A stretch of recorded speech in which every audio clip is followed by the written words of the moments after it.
Hello Internet, welcome back to another edition of Eric's Corner with the word of the not so wise. Today on my show I'm going to talk about selling your car. I already ran an episode about buying vehicles, but I never talked about selling your car. So there's of course one of few scenarios. Tired of your old car, want something different, need to upgrade, you got a car, you want a truck, you got a truck, you need some better fuel economy, whatever the case may be. So there's been a whole lot of friction between people selling their vehicle and people looking to buy, or people who unfortunately happen to come across a car classified ad across their Facebook news feed and wondering why the hell they've added a zero to what their vehicle is worth, or just tripled it, or, oh, screw it, I'm just going to ask 30% over top Blue Book, and it clearly is not a top Blue Book vehicle. So I'll buy a cold car that's broke down and buy it to flip. So say you got a car, or say a pickup. I'm more of a truck guy, so I associate better with a pickup. So you got a pickup, you blow the engine up. So say the truck was worth about $10,000 before you blew the engine up, and you say, oh well, I can sell it for $5,000 because somebody will come along, they can throw an engine in it themselves, put a used engine in it they have laying around, whatever the case may be, and it's worth it to them to do. Well, I mean, not necessarily. So here's the numbers that I'm working off of. So I actually just bought a truck and the shop says it needs an engine. It may not, I'm not quite sure. We're going to discuss what we're going to do, but paid X amount of dollars for it, and in labor alone is almost $4,000 to have them do it. Now, that makes it well worth doing myself. It's a new enough truck. I've got the equipment, I've got the hoist. It's well worth saving that money. Problem is, I go to sell it, it doesn't have a warranty. If the shop does it now, has a 3-year, 36,000 mile warranty, and it makes it that much more attractive to the next person. Also, if I go to buy a vehicle and the person's like, oh, I threw an engine in it, and I'm going to go, I'm sorry, are you an ASC certified mechanic? Do I have a warranty? And if you say, yeah, I'll warranty it, and it blows up in 1,000 miles, well, are you actually going to be able to warranty it for me? So, I mean, if you're buying a vehicle that's broke down, or blown up, or has a catastrophic failure, and it's something you want to fix up and drive for yourself, it's very different than, or if you're selling it to somebody that wants to drive it for themselves, very different than somebody who wants to flip it. I see somebody, oh, $4,000, that's all I want for it, and you know, fix it up and drive it, or it could be a moneymaker for you. Like, dude, that vehicle's 17 years old, 150,000 miles on it, and needs an engine. You would have to give it to me for me to make money off of it. So you say, well, you're a mechanic, you can do it yourself, you save $4,000 in labor. Yeah, so I need a deflection in the price that pockets essentially, or saves me that $4,000. Does that make sense? So if I buy a truck for 10 grand, I put an engine in it myself, and it's worth 20 grand. I got 15 into it. Fantastic. I got $5,000 in savings. That's worth it to me. I can flip it. I can drive it myself. Okay, cool. Problem is, if somebody wants 15 grand for it and says, well, you can put an engine in it yourself and it's worth 20 grand, why would I go through the hassle? Unless it's something the old lady really wants and I can throw in, and I can eat that cost because she's going to drive it for 10 years or until it explodes. Hopefully you don't have any other big problems with it. Then that's different. It makes it worth it, or unless it's something I really want. But when you're talking about flipping something or somebody can make money off of it, you got to sell it for quite a small amount. I mean, if it's such a great deal, why don't you pay to have the engine put in it, and then you flip it and then get your money back out of it? Also, there's a difference between something that needs an engine and still runs and will still clunk down the road. So I can test the transmission, I can feel for shimmies, I can listen for other noises, I can see how it steers, I can test the brakes. When the engine does not run at all because it's seized, I cannot test any of these other components. So I'm sorry, your 1986 Ford is worth nothing if the engine is seized or just flat will not run, whatever the case is. It just isn't. I can't test the other components. People, oh, well, I can find a 350 and throw it in there for $500. Okay, fine, fuck it, you do it then. I'm saying it's not worth it to me. I cannot flip it and make money. I don't need the truck. unless I'm throwing an engine in it for like a plow truck where, okay, it doesn't have third gear. Well, who gives a shit? It's never leaving my property. I mean, my plow truck does because I do commercial work, but you know, if that's all I need it for, okay, fine. So when somebody comes to you and says, hey, I'm interested in this, so this guy will go ahead and use this as an example, and I can give you 10 examples, but this is a good one.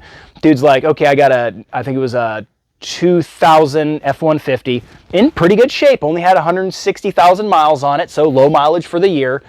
And dude said, I want $3,500 for it. It needs an engine. Yes, it runs and drives, but they said it's got bad compression and 2 cylinders. Okay, cool. So I hit him up and I'm like, hey, for me to buy the long block for that, which is the major engine chunk components, and you take the aluminum and the sheet metal and your starters and your alternator off of the other engine and you transfer it, which is labor intensive. You're not getting the whole engine just all complete. You take some of the old parts off. I said, well, to buy that is around, I think it's around $3,000. I didn't price it. I'm ballparking. Post-COVID, stuff's gone up a lot. I was like, so I'd have $6,500 into this truck after throwing the engine in it myself and a weekend's worth of my time. I mean, it'd take me at least 20 hours to do. That's omitting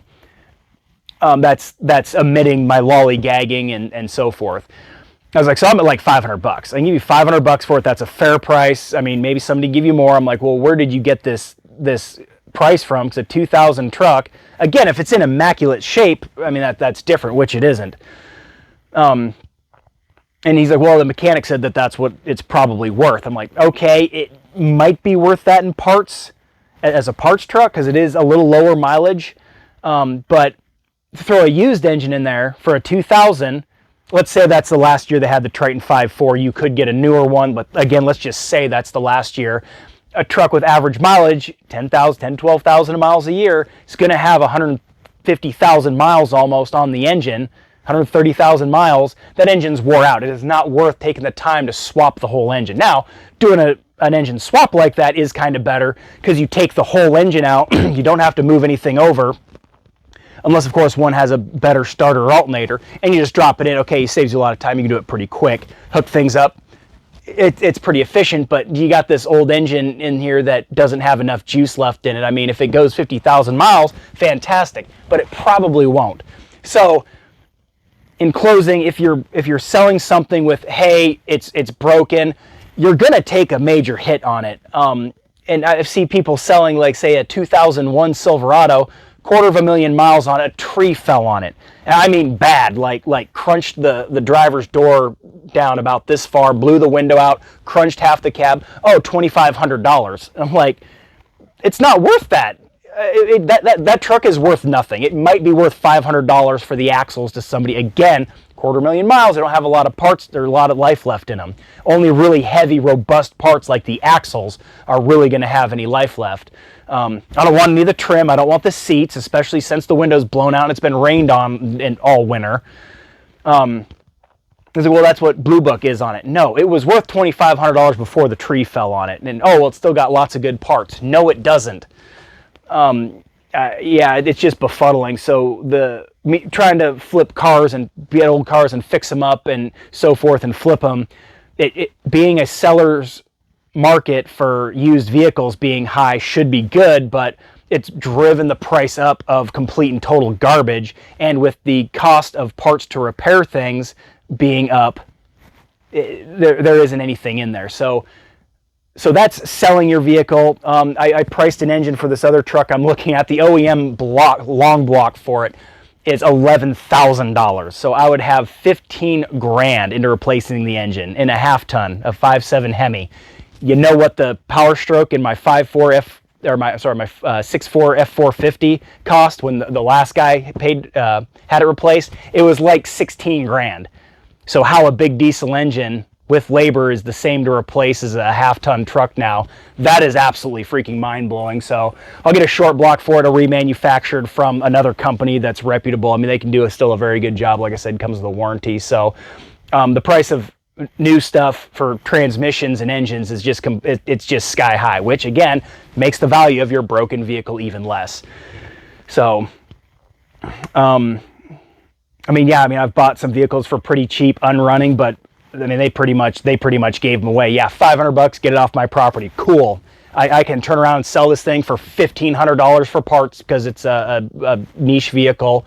I mean, again, you got like I talked about, your Ford Broncos, your two-door Blazers. Okay, some of these trucks still have some nostalgia to them and have some, collectability to it, and those 30-year-old vehicles are starting to show up. But my God, one of the first ones I saw was an 88 Bronco or an 86 Bronco, rusted to piss, 200,000 miles, and they wanted $8,000 for it. I mean, 10 years ago, with 10 less years of rust and everything, it was probably worth $1,500. And the people think, oh, well, this is inflation. Yeah, I mean, if our dollar collapsed and we no longer had a supply of new vehicles, and that's part of what did this, is there was a chip shortage for computers for trucks. But between here, Anchor Point, where I'm at, and all the way to Anchorage in the valley, 5 hours away, every single car lot is just as full as it's always been. I've been up there 40 times in the last 3 years since I moved back here. The lots are still full, even if they're only half full. That is not a vehicle shortage. So there's an artificial short. So waiting for that to stabilize, as well as the housing market, which housing market's gonna be another one. So I've rambled long enough. So, talk to somebody before you post something. Don't get all butthurt and defended when an entire thread and 30 people are telling you, good God, your truck is not worth this. And it's none of your business and blah, blah, blah. Well, yeah, it is, because you're screwing somebody. Then when this rig that's 25, 30 years old has a catastrophic failure, they bring it to somebody like me and say, hey, I owe $5,000 on it, which I don't even know why the banks would even come close to lending on this stuff, because it's not booking out at anywhere near this stuff. I was like, okay, well, I can give you $500 for it. They're like, well, you're trying to rip me off. Nope. And I think it's going to cause a vehicle value collapse later on, because the market's flooded with